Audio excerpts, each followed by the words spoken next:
Hello people! Good afternoon! Huwag niyong kakalimutan mag-like, mag-comment, mag-share. At kung bago ka lang, mag-subscribe ka na. Ngayong araw po, hahatiran ko po sila papa ng pangtanghalian nila dahil doon po sila gumagawa ng bahay. So ayan po, lalakad na po ako papunta doon.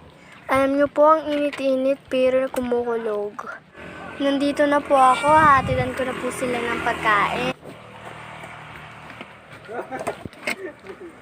Isda lang nga po yung ulam nila. So people, dito muna ako sa tricycle magtambay-tambay.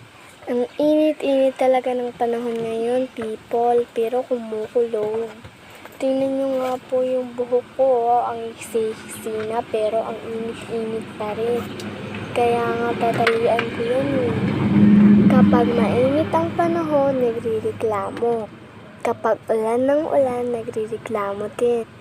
Hi! Kayo po ba people, kumain na po ba kayo? Kasi ako bago ako hahatid ng pagkain, kumain muna ako sa bahay. Kaya nga kanina umaga, nakita niyo naman siguro po yung vlog ko. Pang 3 na nga po ngayon eh.